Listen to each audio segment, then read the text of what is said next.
Saudara yang dikasih oleh Tuhan, Tuhan Yesus itu pernah berfirman dan dia berkata kepada murid-muridnya, akan tetapi jika anak manusia itu datang, adakah ia mendapati iman itu ada di bumi? Saudara, artinya apa? Artinya Tuhan Yesus sedang menyampaikan kepada para muridnya, saudara dan saya, bahwa kalimat yang dia utarakan adalah kalimat yang bernadakan sebuah keraguan. Apakah benar kalau nanti aku datang kembali, aku masih melihat benar-benar iman itu ada di bumi? Kenapa? Karena tidak jamin orang yang berkata aku ini Kristen dan mengasihi Kristus sebagai Tuhan dan guruku, atau orang yang berkata aku adalah orang yang paling dekat dengan Yesus Tuhanku, bahwa pada saat tekanan hidup itu harus dia hadapi, pada saat kesukaran hidup dia harus lewati, mereka tetap memiliki iman yang teguh yang ditunjukkan seperti dalam keadaan yang aman-aman saja. Saudara, apa yang dikatakan oleh Tuhan Yesus ini akan saya kaitkan dengan dua ayat. Yang pertama, kita baca lebih dulu Mazmur 23 ayat 1 sampai dengan ayat yang keempat. Khotbah di pagi yang indah ini saya beri judul COVID-19 Penguji Iman. Ya, COVID-19 penguji iman. Kita lihat lebih dulu Mazmur 23, sebuah mazmur yang sangat terkenal, ayat 1 sampai dengan ayat 4. Demikian bunyi firman-Nya. Tuhan gembalaku yang baik. Tuhan adalah gembalaku, takkan kekurangan aku. Ia membaringkan aku di padang yang berumput hijau. Ia membimbing aku ke air yang tenang. Ia menyegarkan jiwaku. Ia menuntun aku di jalan yang benar oleh karena namanya. Sekalipun aku berjalan dalam lembah kekelaman, aku tidak takut bahaya, sebab Engkau besertaku. Gadamu dan tongkatmu itulah yang menghibur aku. Saudara, bacaan yang satunya lagi saya ingin membacakan kepada saudara, yaitu Ibrani pasal 11 ayat yang pertama, yaitu tentang iman. Iman adalah dasar dari segala sesuatu yang kita harapkan dan bukti dari segala sesuatu yang tidak kita lihat. Saudara, Mazmur tadi diungkapkan oleh pemazmur, yaitu Daud. Kenapa dia bisa berkata seperti itu?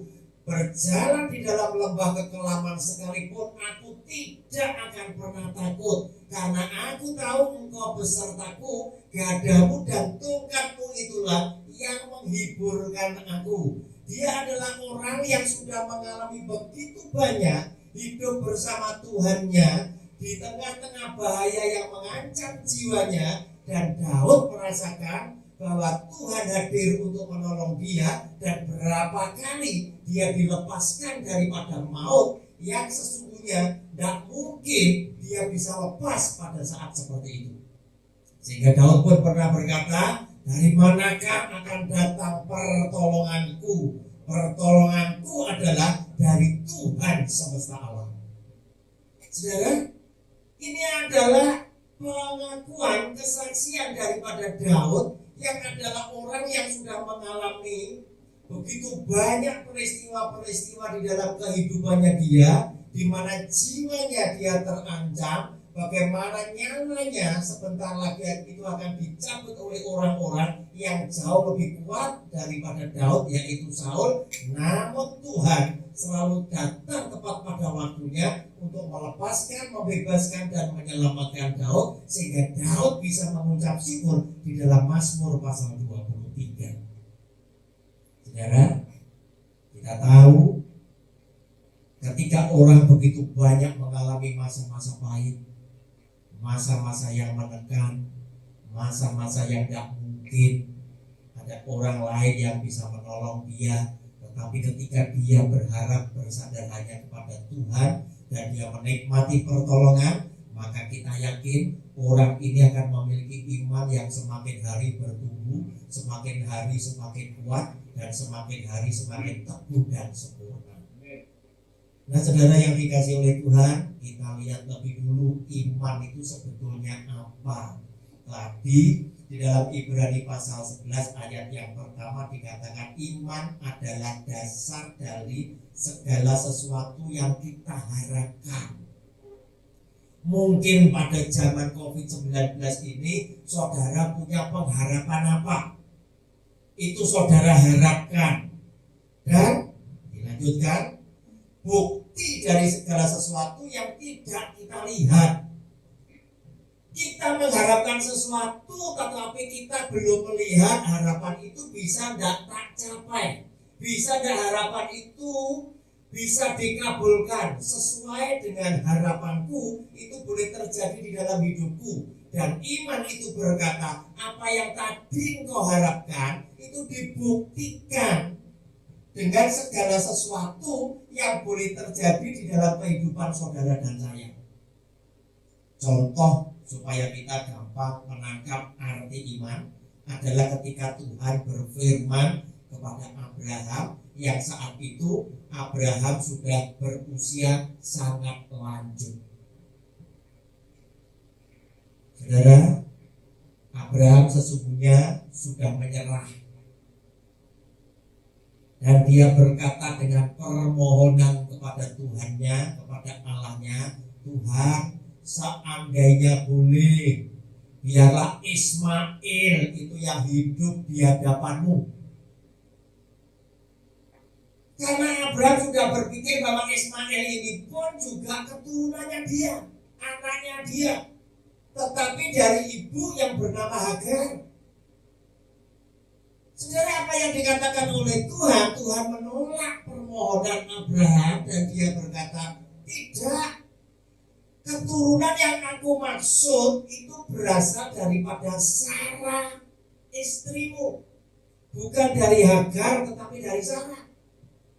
Abraham, kamu keluar dari kemah, kamu lihat ke atas, lihat, hitung jumlah bintang-bintang di langit. Jika kau bisa, demikianlah nanti jumlah keturunanmu. Banyaknya seperti bintang di langit, dan keturunanmu itu berasal daripada Sarah istrimu. Saudara, apa yang dimaksud dengan iman? Abraham tahu, Abraham sadar, Tuhan, aku sudah kakek-kakek, istriku juga sudah lanjut usianya. Dengan arti kata lain, Abraham sudah sadar, saya ini juga sudah tidak punya kemampuan lagi.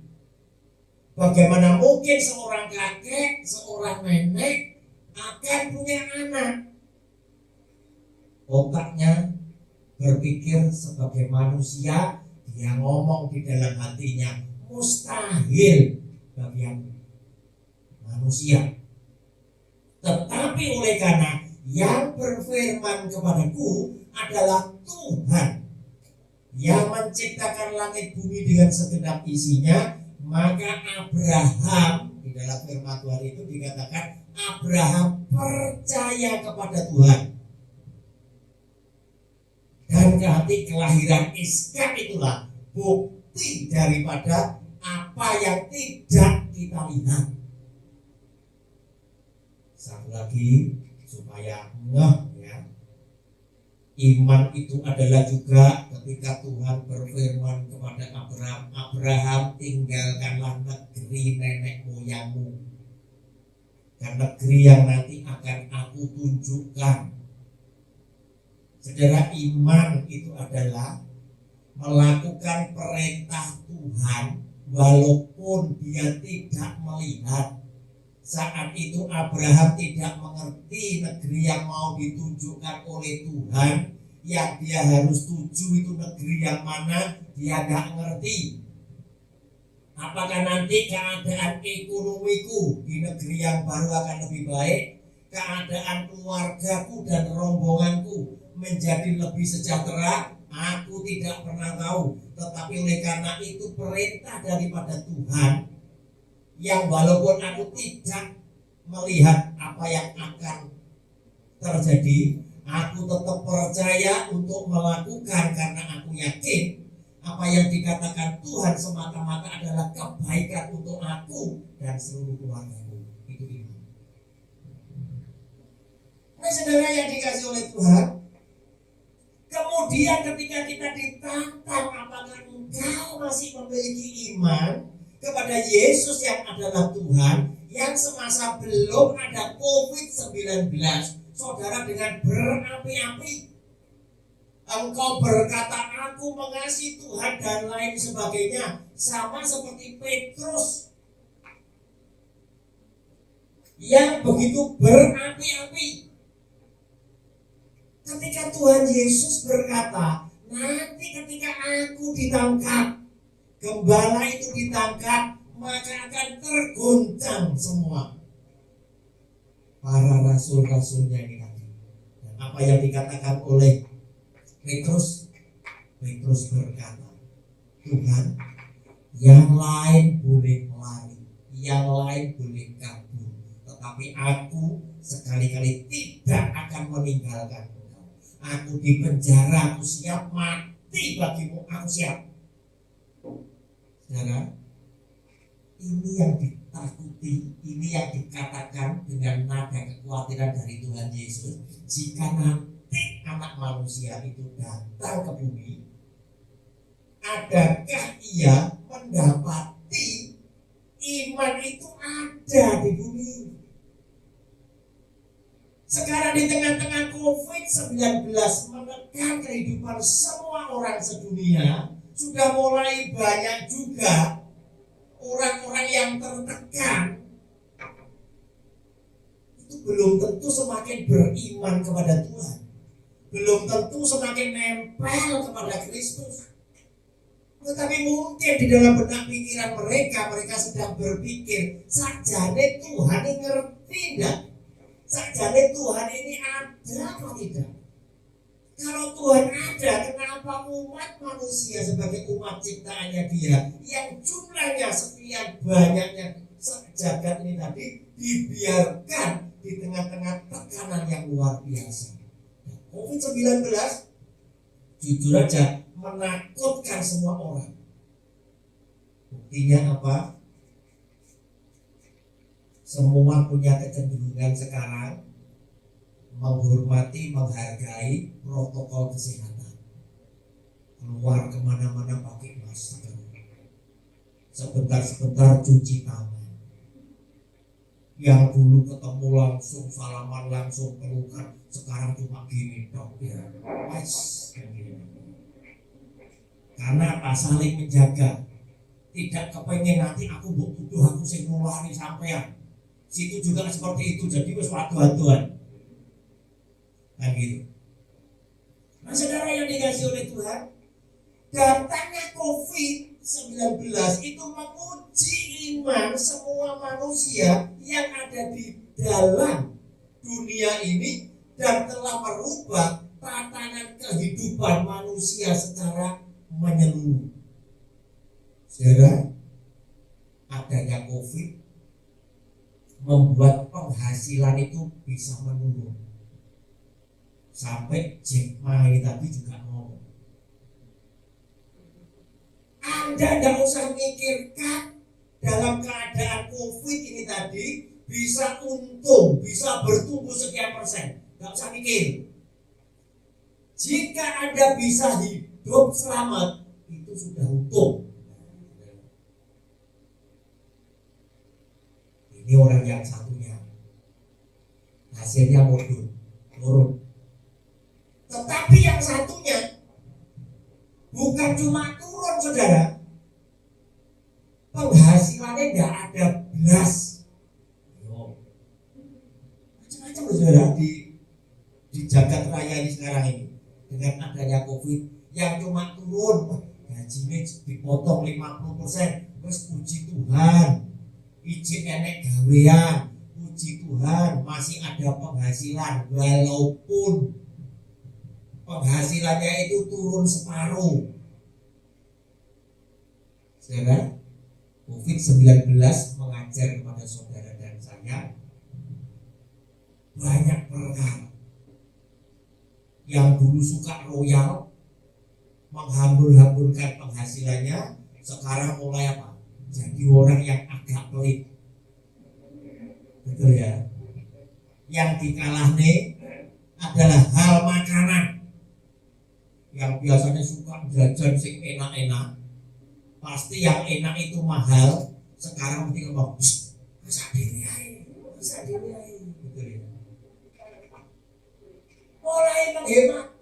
Dan itu mengingatkan kepada saudara dan saya ketika Yesus Tuhan berkata,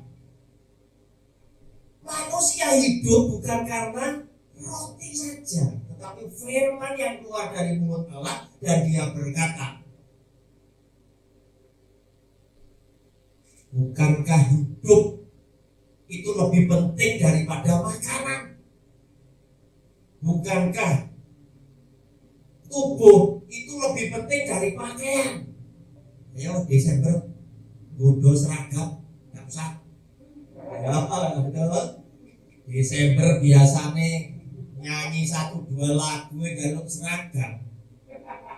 Betul ya? Mumetin gas ya. Suara tentu enak.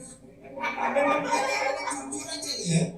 Cuma kadang sebagai gembala ini kadang ya gimana mau namanya menggembalakan domba ini kan sifatnya macam-macam. Ada domba yang baik, ada domba yang rotok baik, ada domba yang nakal, ada macam-macam ya. Nah gembala harus menjadi gembala yang baik terus.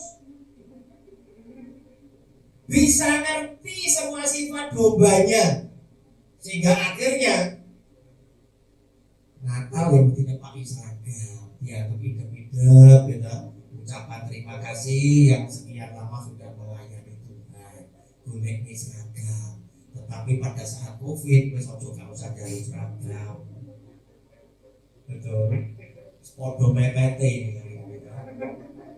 Nah, saudara yang dikasih oleh Tuhan, ada juga orang yang pusing juga. Saya kan tidak mungkin harus tinggal di dalam rumah terus, pekerjaan saya harus tetap urus.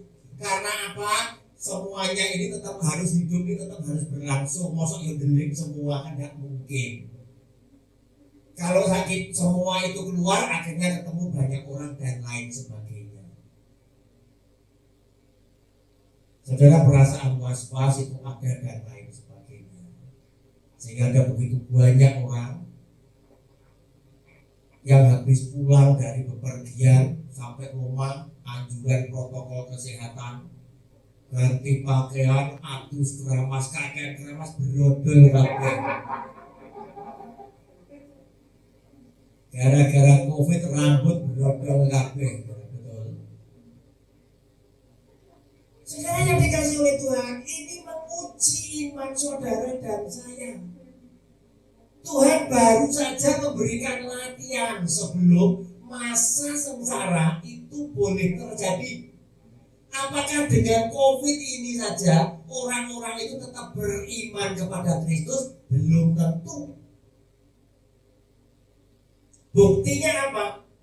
Buktinya paling-paling salah satunya adalah kita menjadi orang yang semakin pelit menolong orang lain karena saudara sedang berpikir, dulu duit itu gak cukup bangun. Sehingga ayat Alkitab berkata, pada suatu hari akan terjadi masa-masa yang sukar. Dan pada saat masa yang sukar, kasih seseorang kepada orang lain menjadi semakin dingin. Artinya orang yang biasa memberikan pertolongan kepada seseorang mulai ngerem, mulai adem. Kok ngurusi deh? Usia awalnya dewe kangelan, saudara, ini akan terjadi. Padahal Yesus Kristus Tuhan tetap inginkan engkau menjadi berkat dimanapun engkau berada, sesuaikan dengan keadaan kamu, sesuaikan dengan berkat yang kamu miliki. Kenapa? Karena Tuhan melihat bukan nilai nominalnya seperti manusia mengukur, tetapi Yesus Kristus Tuhan berkata kepada Petrus dan teman-teman, sesungguhnya janda itu telah mempersembahkan persembahan yang paling besar dibandingkan dengan seluruh orang kaya yang telah memasukkan persembahan ke dalam peti persembahan. Saudara yang punya duit sedikit, jangan kendor melakukan perbuatan baik, perbuatan kasih sesuai dengan Anda punya kemampuan. Itu yang Tuhan mau. Saudara yang diberkati lebih banyak, ya ikut memberkati orang-orang lain lebih besar lagi dibandingkan dengan berkatnya yang sedikit. Tetapi setiap orang diminta oleh Tuhan Yesus tetap menjadi pelaku kebenaran firman Tuhan. Saudara yang dikasihi oleh Tuhan, kita lihat juga gereja-gereja yang tertekan itu bukan cuma pengusaha, bukan cuma pegawai. Gereja sak pendetane itu yo bingung. Iki nek suwe gak ibadah, persembahane gak masuk. Yang buat bayar listrik apa? Yang buat hidup apa? Macam-macam. Oleh karena itu, senang begitu tempat ibadah boleh dibuka lagi, walaupun pakai protokol kesehatan yang ketat, kita melakukan ibadah.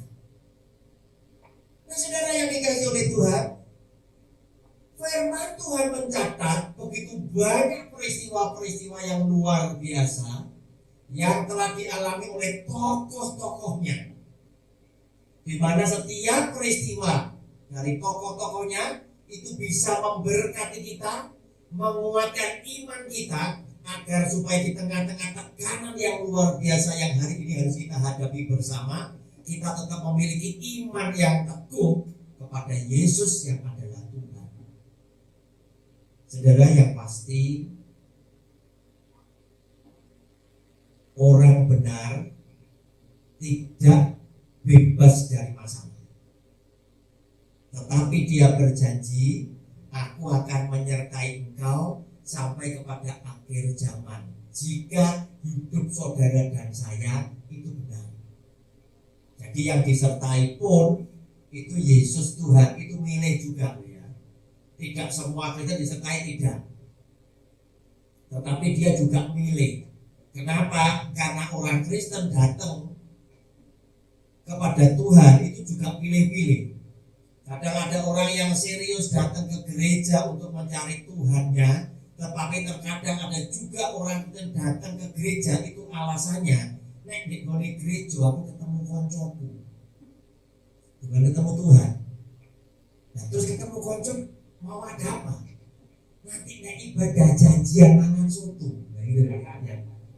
Banyak orang yang datang ke gereja belum tentu dia ingin menjumpai kepada Tuhannya.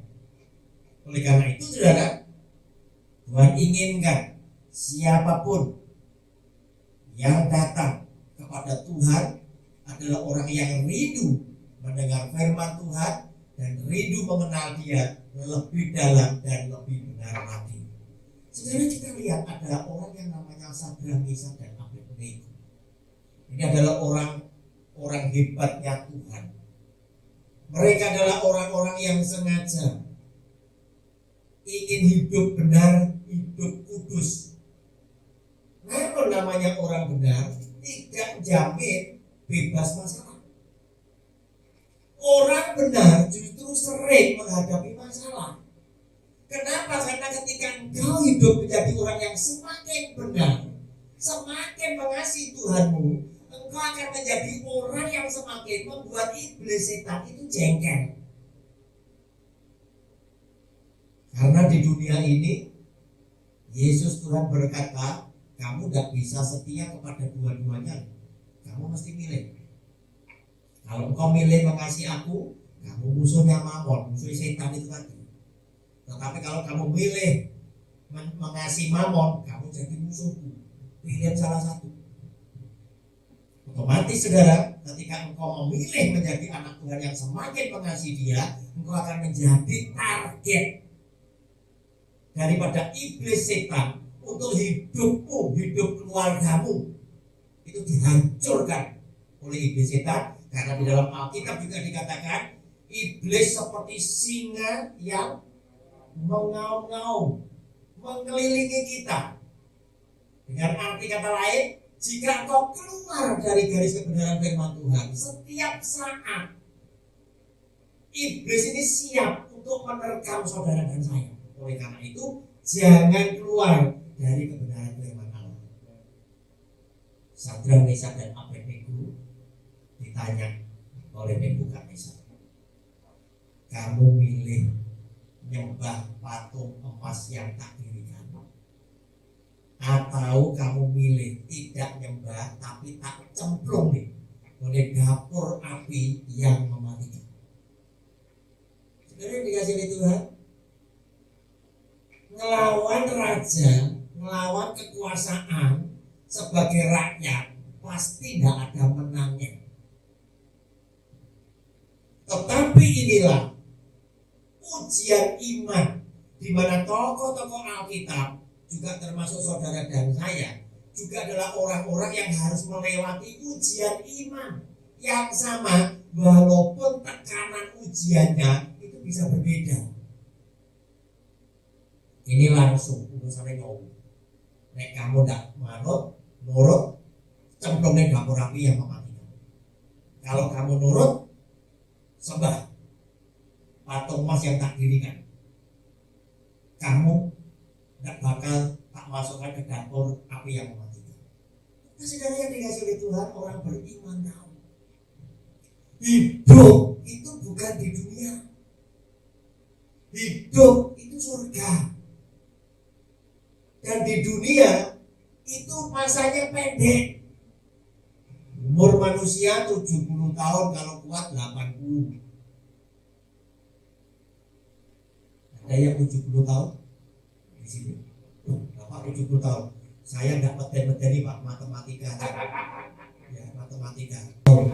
Naik 70 tahun dikit 80 berarti kurang berapa, nanti dihitung sendiri ya, Pak. Ya. Enggak meten-meteni saya, ya. Tetapi kalau Bapak diberi lebih dari 80, itu karena Tuhan punya rencana di dalam hidup. Punya rencana.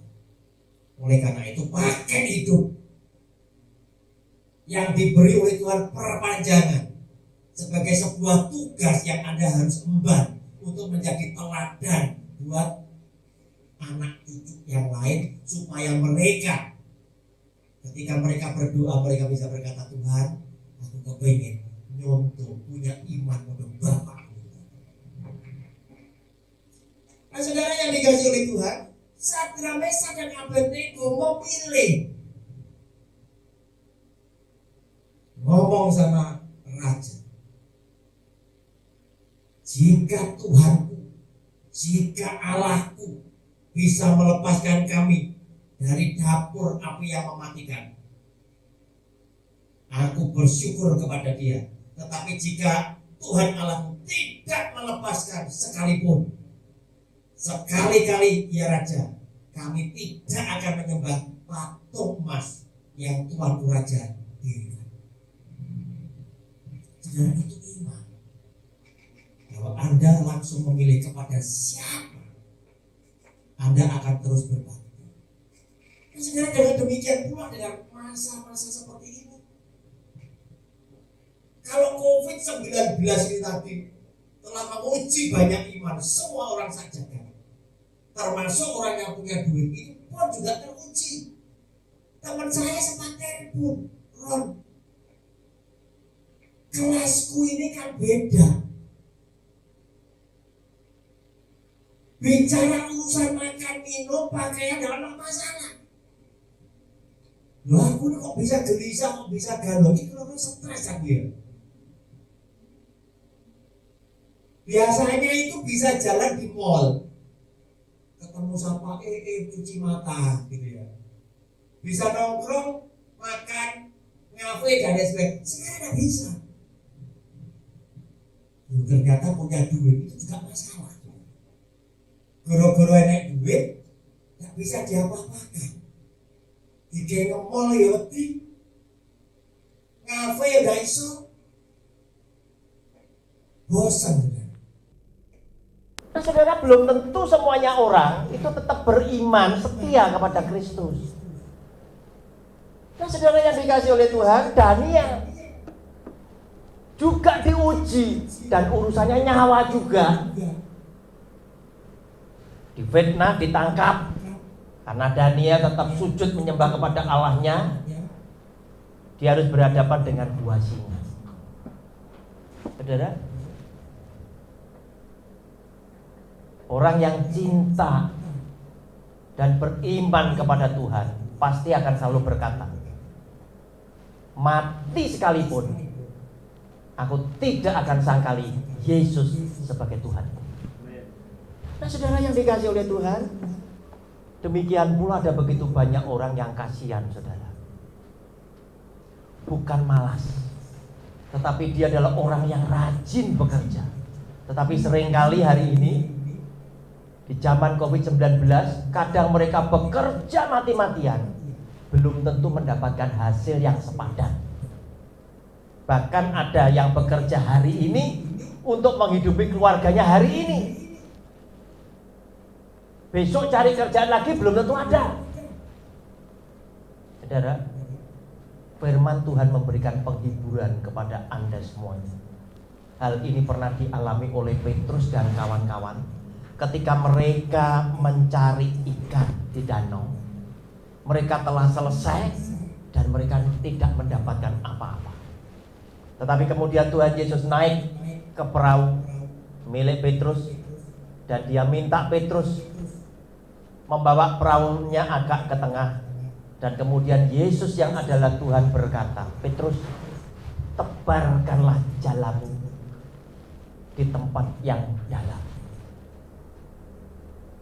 Saudara, tidak jamin orang yang dekat dengan Kristus sekalipun itu punya iman yang teguh, kecuali dia sudah dikenyangkan dengan begitu banyak rupa-rupa mujizat itu terjadi di dalam hidupnya, sehingga dia bisa berkata, Tuhan, Kau adalah Allah yang bagiku tidak perlu aku uji lagi. Dan ini di awal-awal mereka sedang menikmati mujizat Kristus, tetapi belum dalam takaran yang kenyang. Petrus masih ngengkel sama Tuhan. Tuhan, ngapunten Tuhan, semalam-malaman kami telah bekerja. Itu loh Tuhan, roh perahu. Kami bukan orang malas. Menjalang ikan di danau ini, danau itu kita kelilingi. Mulai air yang dangkal, agak dalam, dan yang paling dalam. Jalan ini sudah kemana-mana.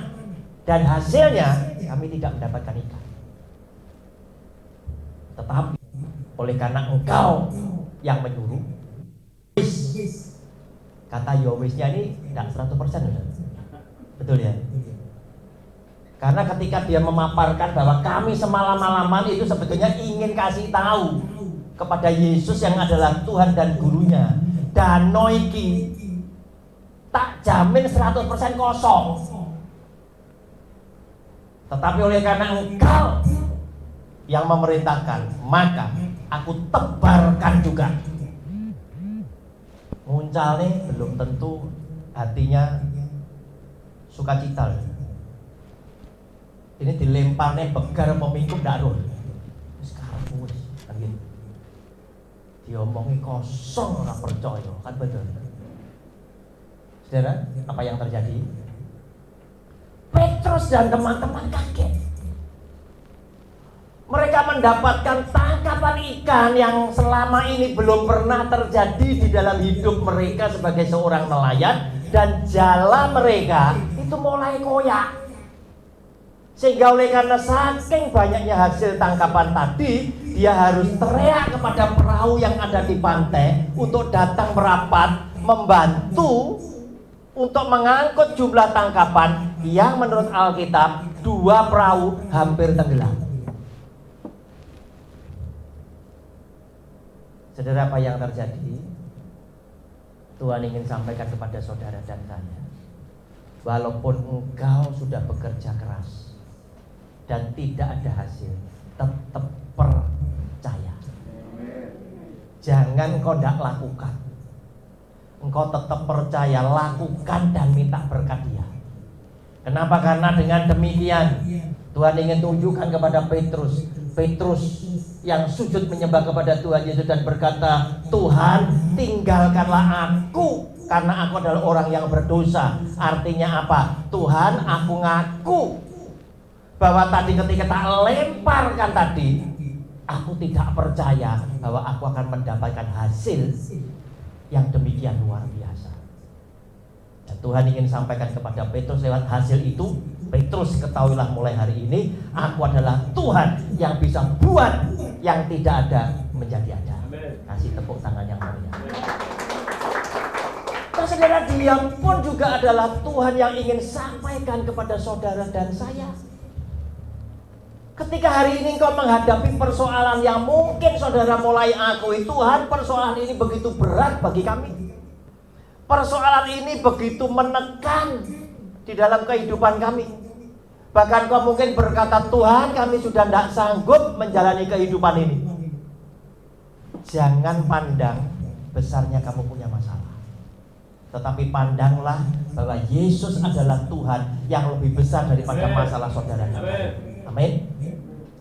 Nah, saudara yang dikasihi oleh Tuhan, saya pun dengan iman, ketika semua ahli berkata nanti COVID-19 puncaknya bulan 11 dan lain sebagainya, semua itu pada ngomong semua. Setiap hari saya berdoa dan saya mohon saudara barengi saya berdoa. Ya, tiap hari. Setiap saya berdoa 3 kali sehari, ya 3 kali saya naikkan doa. Saya minta sama Tuhan, Tuhan, ini terjadi karena kehendak-Mu, bukan aku. Karena saya tahu tidak ada seorang pun yang bisa menjadi penasihat Dia. Oleh karena itu saya minta izin lebih dulu, Tuhan, jika Engkau berkenan, aku mohon Tuhan, Desember Tuhan sudahi COVID-19 mendadak lenyap dari muka bumi. Kenapa saya berkata seperti itu? Saya ngomong sama Tuhan, Tuhan, ini saatnya Engkau menyatakan diri-Mu. Ketika Desember mendadak lenyap, semua negara sudah siapkan vaksinnya, dan ternyata vaksin tidak dibutuhkan lagi. Terus orang mulai berpikir, hilangnya kok Desember ya? Ada apa dengan Desember? Tentu semua orang langsung berpikir, loh, Desember kan Natal. Terserah tanggalnya sembarang, tapi Desember. Loh, Natal ini kan jati dirinya siapa? Yesus yang adalah Tuhan yang diperingati. Sehingga dengan demikian engkau menyatakan diri kepada dunia bahwa akulah yang membuat COVID itu lenyap dari muka bumi. Sehingga dengan demikian semua orang-orang kudus termasuk keluarga kita semuanya yang mengasihi Dia akan sujud menyembah Dia, memanggil namanya Dia, dan hidup semakin setia, takut dan taat kepada Dia. Demikian pula orang yang suam-suam mengikut Dia akan berbalik. Oleh karena kasih karunia-Nya, mereka pun akan sujud memanggil namanya Dia. Tetapi orang yang sengaja mengolok-olok Dia, mencemooh Dia, biarlah mereka hidup di dunia penuh dengan ketakutan, oleh karena mereka tahu suatu hari kelak mereka akan dilemparkan oleh Kristus ke dalam api neraka yang mematikan. Saudara, pertanyaannya sederhana. Apakah engkau masih memiliki iman kepada Dia? Di tengah-tengah masa yang sulit, apa yang kita bisa lakukan? Cuman satu, jangan pernah Anda menjauh dari Dia. Anda harus semakin dekat kepada Kristus, karena lewat kedekatan kita dengan Kristus, kita bukan hanya akan diselamatkan bersama keluarga, tetapi sekaligus kita akan keluar sebagai pemenang, oleh karena Dia menggandeng keluarga saudara dan keluarga saya dengan tangan kanannya. Haleluya. Amin. Saudara, mari kita tundukkan kepala, berdoa untuk firman-Nya. Terima kasih Tuhan atas segala kasih